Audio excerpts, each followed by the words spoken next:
السلام علیکم ورحمۃ اللہ وبرکاتہ۔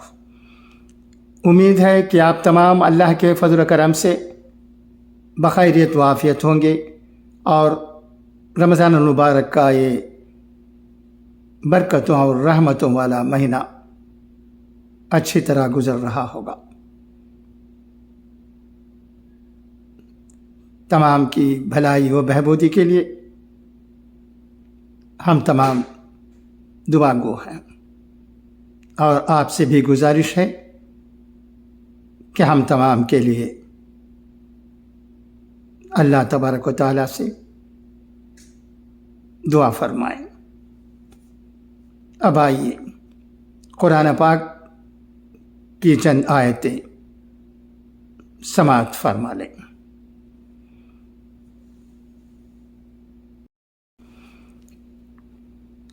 اعوذ باللہ من الشیطان الرجیم، بسم اللہ الرحمن الرحیم۔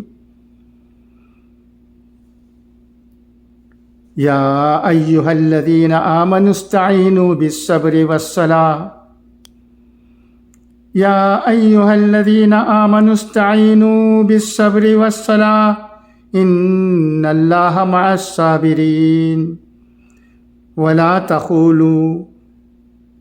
تقولوا لمن يقتل في سبيل الله أموات بل أحياء ولكن لا تشعرون ولنبلونكم بشيء من الخوف والجوع ونقص من الأموال والأنفس والثمرات وبشر الصابرين الذين إذا أصابتهم مصيبة قالوا إنا لله وإنا إليه راجعون أولئك عليهم صلوات من ربهم ورحمة أولئك هم المهتدون إن الصفا والمروة من شعائر الله فمن حج البيت أو اعتمر فلا جناح عليه أن يطوف بهما ومن تطوع خيرا فإن الله شاكر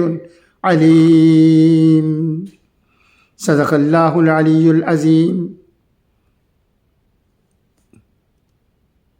اب آئیے اس کے معنی سن لیں۔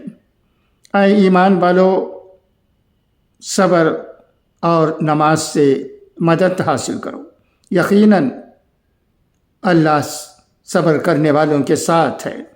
اور جو لوگ اللہ کی راہ میں مارے جائیں ان کو مردہ مت کہو، بلکہ وہ زندہ ہیں مگر تم کو خبر نہیں، اور ہم ضرور تم کو آزمائیں گے، کچھ ڈر اور بھوک سے، اور مالوں اور جانوں اور پھلوں میں کمی کے ذریعے، اور ثابت قدم رہنے والوں کو خوشخبری دے دو، جن کا حال یہ ہے کہ جب ان کو کوئی مصیبت پہنچتی ہے تو وہ کہتے ہیں ہم اللہ کے ہیں اور ہم اسی کی طرف لوٹنے والے ہیں۔ یہی لوگ ہیں جن کے اوپر ان کے رب کی شاباشیاں ہیں اور رحمت ہے، اور یہی لوگ ہیں جو راہ پر ہیں۔ بے شک صفا اور مروہ اللہ کی یادگار نشانیوں میں سے ہیں۔ پس جو شخص بیت اللہ کا حج کرے یا عمرہ کرے تو اس پر کوئی حرج نہیں کہ وہ ان کا طواف کرے، اور جو کوئی شوق سے کچھ نیکی کرے تو اللہ قدردان ہے، جاننے والا ہے۔ خدا حافظ، فی امان اللہ۔